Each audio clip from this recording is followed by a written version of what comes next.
Welcome to Gear Garage Live Show. This weekly YouTube show covers whitewater rafting, river safety, gear, and anything else Zach feels like rambling on about.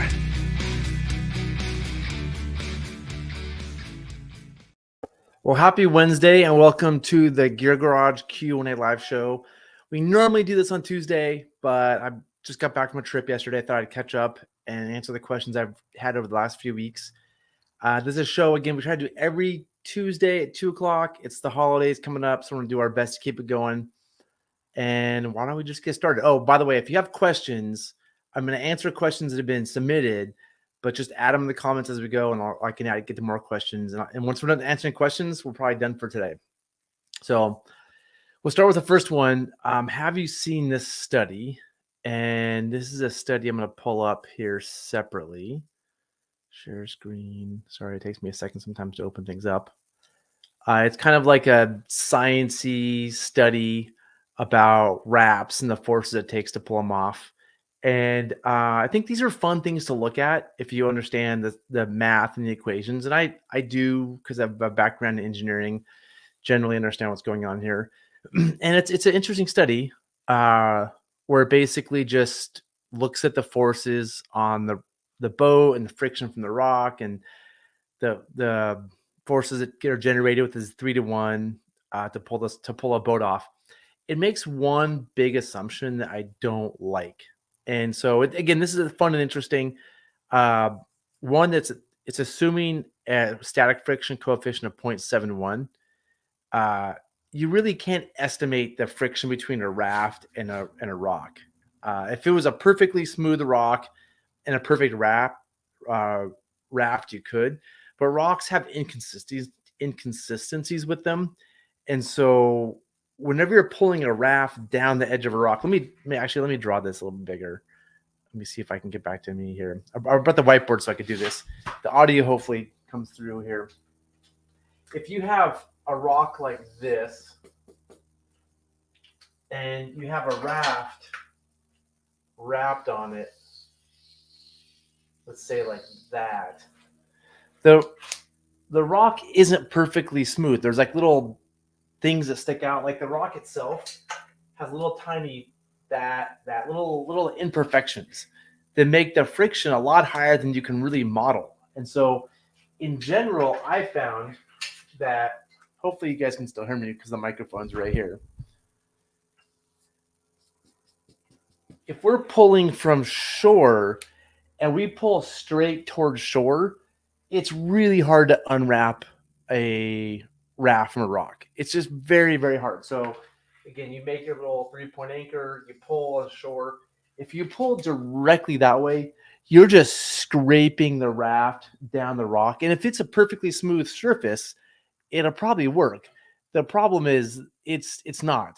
It's a messy, weird surface where parts of the raft get caught on it. And so I wouldn't recommend pulling a raft exactly this way down the rock. And that's what this study sort of shows here, is that let me see if I can get back to the study. You're pulling the raft straight down the rock. Hopefully you can see this on the screen that's up.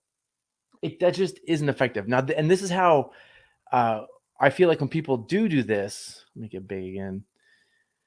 When people do pull it straight down the rock, this is how you end up going from like a 3-to-1, you get 8 people pulling, you go to like a 5-to-1 or 9-to-1, and you just keep increasing the power. And that's how you break D-rings, is from just this like huge power pulling straight down this. And I've been on several wraps like this where we're just pulling with firepower and the forces are getting really big, really fast.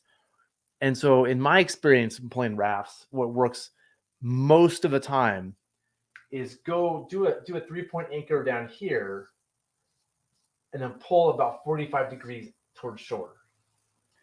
And so instead of pulling it down the rock and overcoming that friction, which is way bigger than the 0.71 coefficient of friction, it's because it's complicated rock, peel the boat off of the rock. And your goal, I'd say a good general rule when you want to pull a raft off is try to change the shape of the raft. Don't just yard the raft off, change the shape. So when you pull off, and so let's look at this. If you're looking at the raft, this is looking at it like the rocks behind it, what you really want to do is try to attach the 3 D-rings like that. At least 2, but I would say 3 if you can. This is why D-rings are really good, by the way. A lot of rafts have minimal number of D-rings. I really like a lot of D-rings in my raft, so you can attach three different spots here.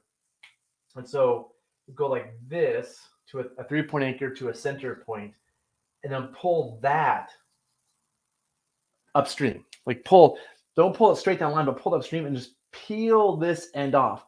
And once this end starts coming up, like you peel this end off, there's less water over here and the same amount of water over here. And that just changes the shape of the raft. And if there's more force pushing on this side than this side, it's going to want to come off.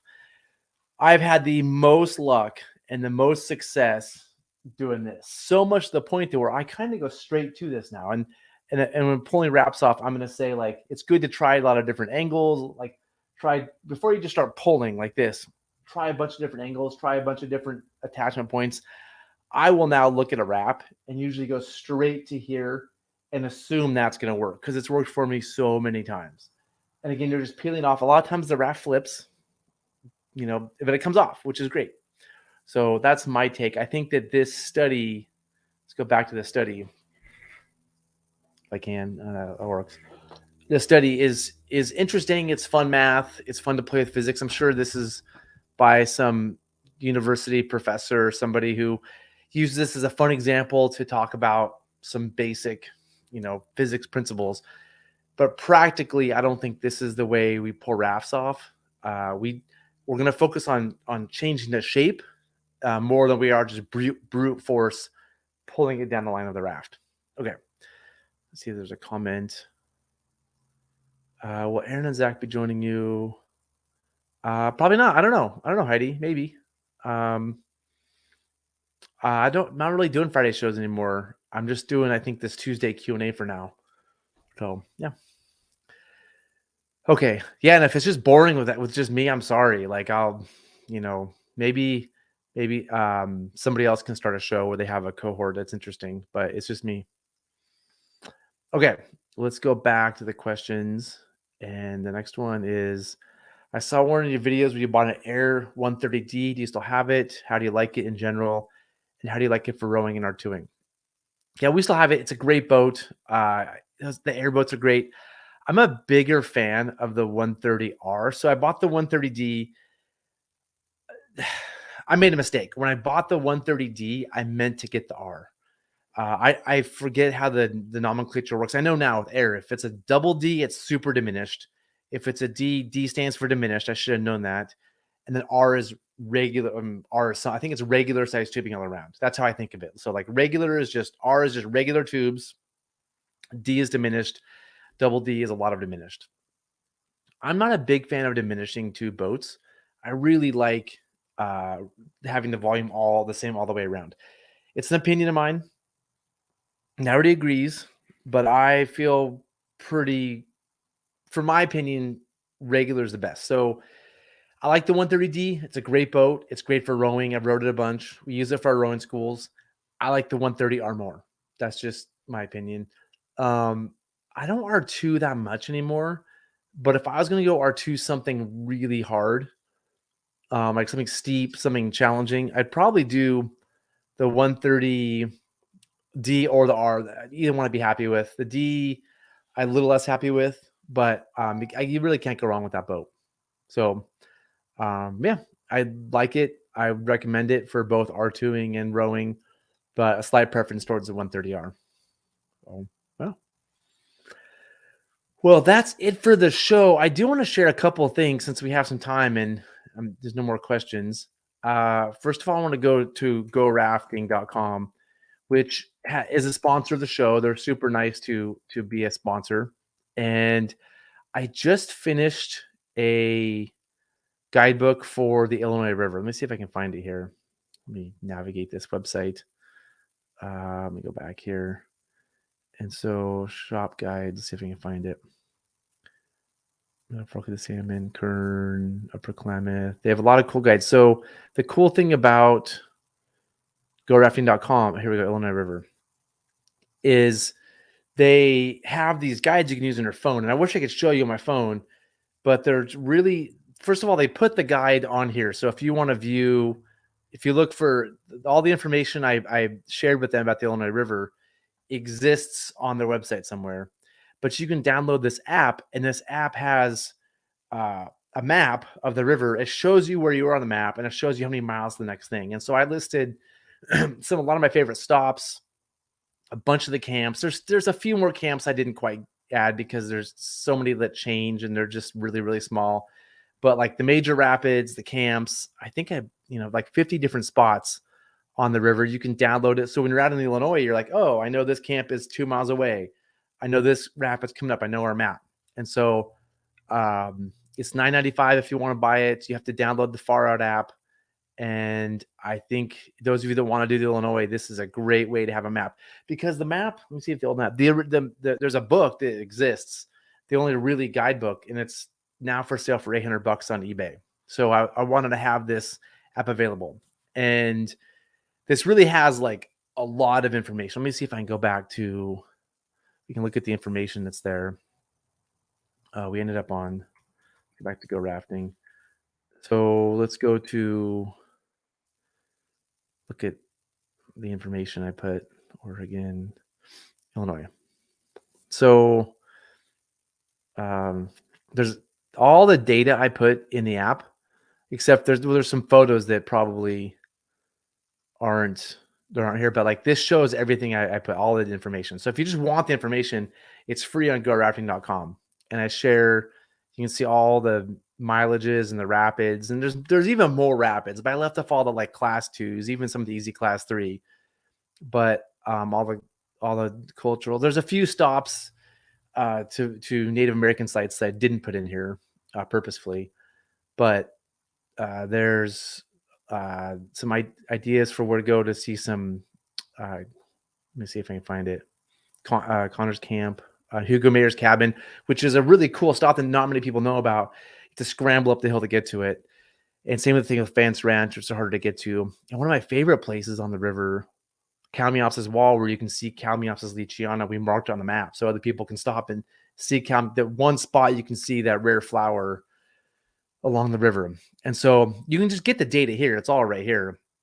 But the app is really cool again because it tells you exactly where you are. And I uploaded a bunch of photos so you can look at photos of the places before you get there.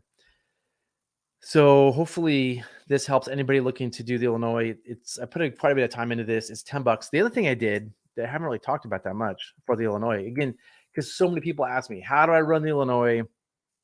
Where do I get a good map?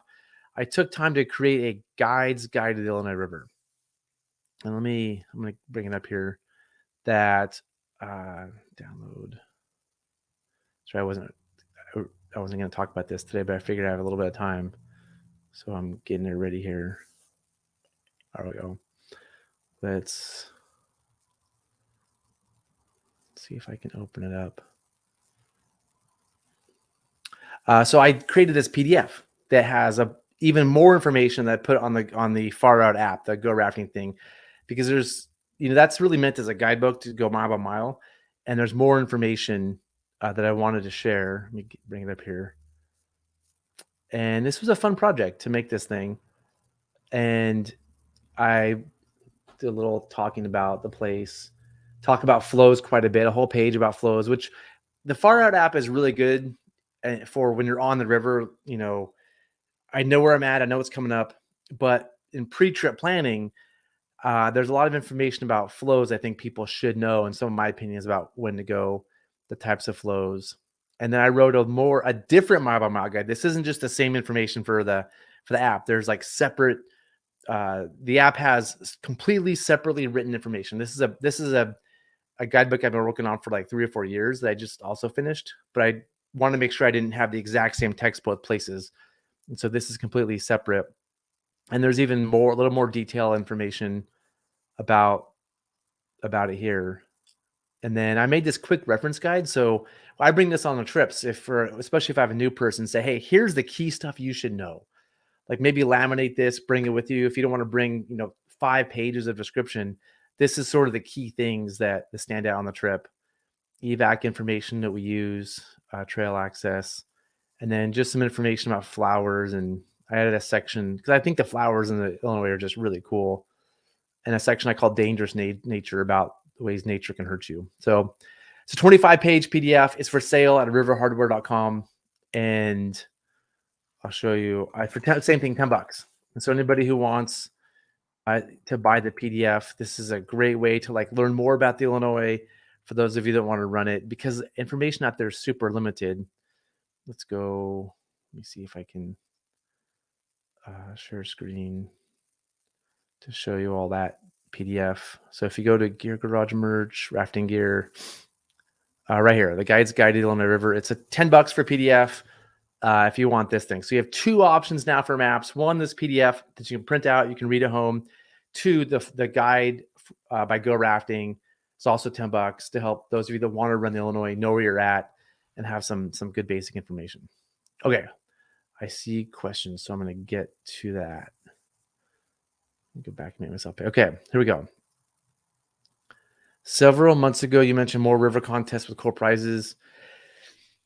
Yeah, I want to do that. And Heidi, if I find time to put it together, I want to do that. It sounds really fun, but I found myself being busier than I expected with just everything. So hopefully I can do that. I'd love to do it. Winter boating question: Have you used any of the Have you used any of the battery powered undergarments under your dry suit? I haven't, but I have a friend that does, and he loves them. So I'm, in general in life, I don't need more gadgets and buttons and things to plug in. I charge enough things in my life as it is. I don't need socks and gloves to charge and just keep track of electronics. So I'm not going to use those things. But if you get cold easily, some of the new stuff they have out there are amazing. And vests, that sounds cool too. For those of you that have time to charge your socks and your gloves and your vest, I'm into it. How do you get the guide all in view with your phone? So far, it's a little hard to see it all in sequence. You're talking about the far out guide? It works for me. It depends on your phone. Unfortunately, I can't troubleshoot your phone, Sean, but with my phone, I had on the Grand Canyon, I think an iPhone 13. It worked awesome. It worked great. So, I'm sorry I can't help you with the troubleshooting your phone. Art has a printed guides guide to Illinois. Unless you have downloadable Illinois PDFs. Is your guide similar to Artist? No, I didn't even know Art had one. And mine's a PDF. So yeah, mine, you could print it the same way Art had printed theirs. Mine's a PDF that you can't print. But I haven't seen Artist, so I'm not exactly sure if it's the same or not. Any updates about the log across the road? I just read about that recently. So those of you that don't know, there was a log stuck somewhere in Mule Creek Canyon that sounded like you could get around, that washed downstream and now is like in the easier part of the river, but still in the canyon that people are going over. That's just rumor I've heard. I had no updates, but I think if you're doing the rogue now, you might want to think learn more about it. The water's gonna come up probably December, January. I'm sure wash it down, so I don't see it as a problem next year. But in the coming months, it could be a problem. So, well, that's it, everyone. Thank you all for watching. Thank you for the questions. Thank you for all the support of the channel. Next Tuesday, I think I'm driving home for Thanksgiving, but if there's questions, I'll do a show maybe Monday. And then December is pretty busy with meetings, but I'm gonna try to keep the show going as long as there are questions. It's definitely a slow time of the year for rafting and rafting shows. So, questions are coming in a lot slower. Cool. Thanks, Heidi. So that's it, and I'll see you all in the next show.